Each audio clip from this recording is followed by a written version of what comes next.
there, everyone. We are coming to you live from the Cincinnati Zoo and Botanical Garden in our Catherine Hilker Cheetah Encounter running yard. Now we have a very special animal for you guys to see today. It is our African serval. So what we're going to do is we're going to go through the routine that our servals do during our cheetah encounters. So we have two different servals. Our first one is Cleo and our second serval is Jumbo. So we're going to go through this routine, leave some time at the end for questions, and you can see some cool things that servals can do. They're a pretty unique cat. So we're going to get Cleo out here first. Come on, Cleo.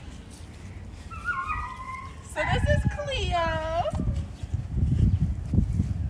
Now, so there's some really cool things that you can notice about servals as she's making her way out here. They're commonly referred to as the giraffe cat because of their long legs and body. They kind of look like giraffes almost. You want to show them all your cool jumping skills? Now those long legs are really important for servals. It helps them to be excellent hunters and jump, like you saw Cleo doing there, and you might get to see her doing again here in a second. They do have the longest leg to body proportion of any cat species. Now they use those long legs not only for jumping, but also to reach their arms down into burrow holes where they can find prey like rodents. So you can see Cleo's using her long arms to do that right now. These guys are excellent hunters. They also have those giant ears that you'll notice. Those help them to hear. So they can hear rodents scurrying in those burrow holes from about a football field's length away. Excellent hearing, really long legs. That are also helpful for something else they can do. You want to show them, Cleo? Servals are known for being excellent jumpers. They don't even need a running start, and they can jump vertically into the air 10 to 12 feet. This is her little warm-up jump. Good job, Cleo. We'll see if she can do one a little bit bigger for you guys.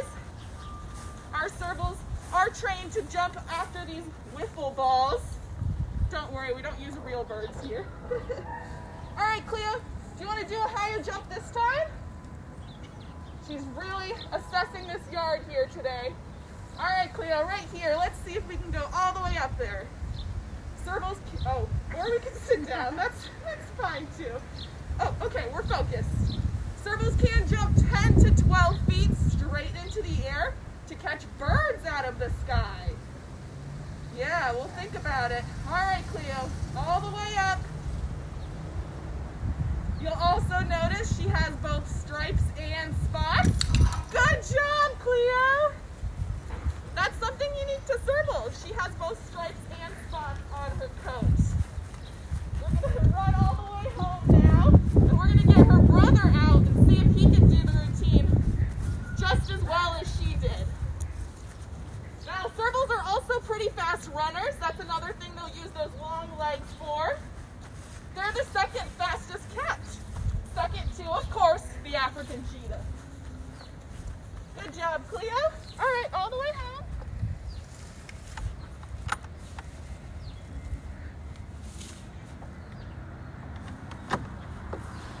All right, so second up, we have Jumbo, who is Cleo's brother. So let's see how he does.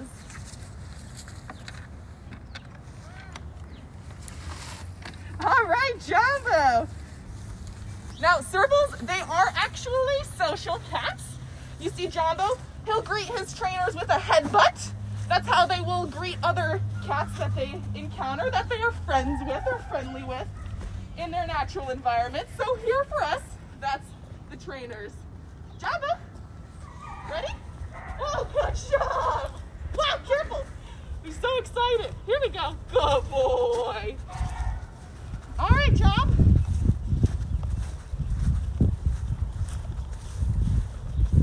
Good boy. You might even hear him purring as well. These cats, they have a lot of different vocalizations. Purring is one of them. They are considered a small cat. They are excellent hunters. Most cats have about a 25% maybe success rate when they're hunting. Servals are about 50% successful. They're one of the most successful hunters in the cat family. All right, let's go over to the other station.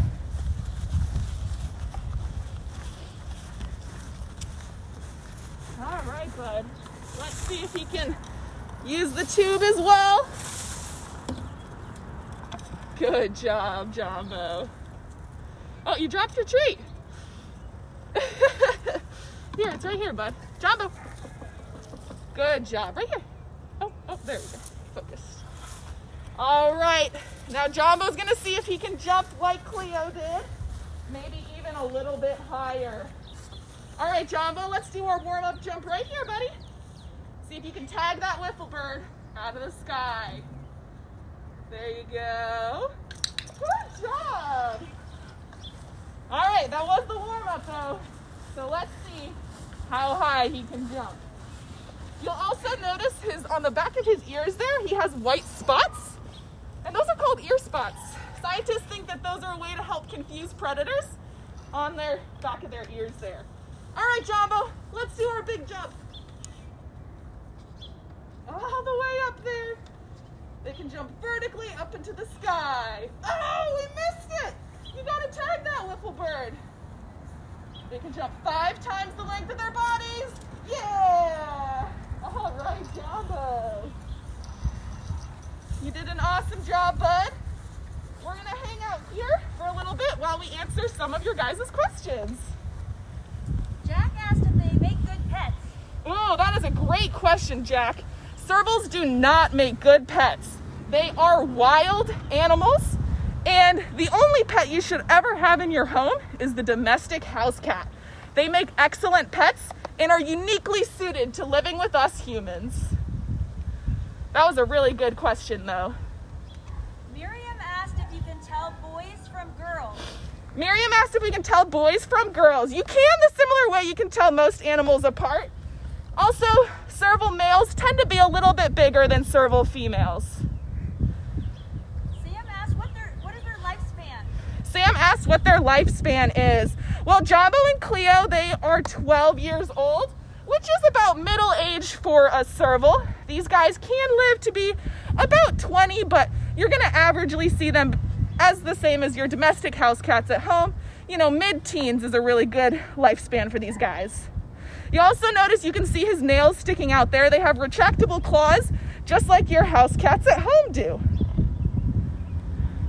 Lewis asked, do they have good eyesight?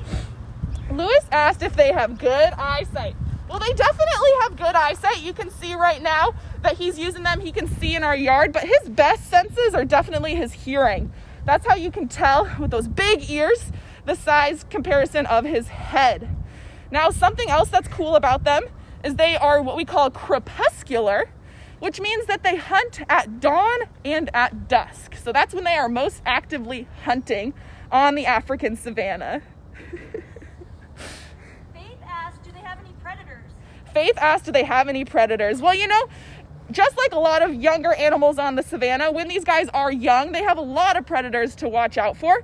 Other bigger cat species, maybe things like hyenas or leopards. They definitely have to watch out, though. They are predators themselves, but they're not the biggest predators out there. So they definitely have to watch out for other animals on the savanna as well. Liam asked if they're related to leopards. Are they related to leopards? Well, they are related to leopards in the sense that they are part of the cat family, right? There are 36 different species of cat, and the serval is one of those. However, a serval is considered a small cat, where leopards are considered a big cat. So that's one way that they differ as well. Amanda asked, how many babies do they have? How many babies? You know, they don't have really big litters. Typically 2 to 3 is what you will see with these guys when they have babies. Now, something else you'll notice about them is they also have short tails, which is unique to servals. Most cats have long tails that help them to balance when they're climbing in trees. These guys aren't really climbing that much. They're more jumping up and down. So having a long tail like that wouldn't really be great if they're jumping all the time, right? They don't want to have to worry about landing on that long tail. So they got that nice short one instead. May asked, how did you train How did we train them? That's a great question, May. So we use a technique here at the zoo called positive reinforcement training. And what that means is we ask an animal to do a behavior. If they do it correctly, like I just asked Jumbo to turn and he did it correctly, I'll give them a treat as a reward. So we start that out with very small things and build it up to bigger things like what you're seeing Jumbo do out here. So this is a lot of training that went in to get Jumbo to be comfortable out in this big yard, in this space, and to do all these really cool natural behaviors that you saw him do. But this kind of training, we use it for all the animals here at the zoo, but you can even use it for your animals at home as well. So just find something that they like for your house cats. That might be some house cat treats, dog treats, or sometimes animals even love a nice good scratch as a positive reward. And that's how you can start basic training with your animals at home, just like we do here at the Cincinnati Zoo. Grace asked, what's their favorite food? Ooh, that's a good question. Well, Jumbo likes a lot of different food. These guys are only eating meat though. So he eats things like, I was just giving him some fish. He really likes fish. Sometimes, you know, they hunt small rodents, things that are burrowing underground. They will hunt birds as well. So they can hunt birds, snakes, insects. These guys are opportunistic hunters, which makes them so successful, the fact that they can hunt a bunch of different things.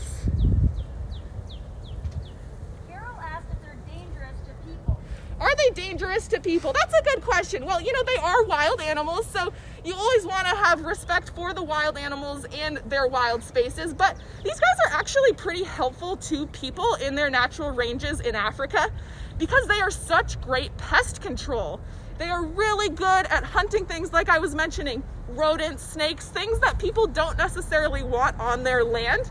So they actually like having servals around. It helps to keep those populations down, just like our local predators do here in Ohio, things like owls and our local raptors do for us. That's kind of the role that the serval has for humans in Africa. Jade asked if their spots are on their skin as well. You know, that is a good question. I'm not exactly sure if the serval spots are on its skin. I know that cheetah's spots are on their skin, but I'm not sure about these guys. We haven't ever, you know, shaved him down to see that. But it is pretty unique, the fact that he has both stripes and spots on his fur. Curtis asked, how do they communicate? How do they communicate? So servals, they are vocal. So you might have heard at the beginning before I let Jumbo out, he was doing some kind of meow, like chirpy calls that meant he was excited and ready to come out. They also purr, just like your house cats at home purr. These guys are also physical communicators, so they communicate with a nice little headbutt, just like Jumbo did there. That's kind of how they say hello in serval language. Now we have some cool activities for you guys to do at home as well. We have a fun quiz that you guys can take. If you were paying attention and listening to all these serval facts, you can go take that quiz online and potentially win some tickets to the zoo, which is really exciting for when we open back up. We also have another at-home activity for you guys. We were mentioning how cool and unique the serval ears are. So we thought it would be cool and unique if you guys each made your own serval ears. So you guys can check out that activity and please tag us, tag the zoo, so we can see all our little servals and all your creativity that you've been doing as well. So this was Jumbo and Cleo. We're hoping that we'll see you guys back here at the Cheetah Encounter when we open back up. I want to thank you so much for tuning in, and if you do have the time, please donate to the zoo. We are closed right now, but we are still providing amazing care for all our animals here, as you can see as well. So every little bit helps. And stay tuned, Safari. Thanks, guys.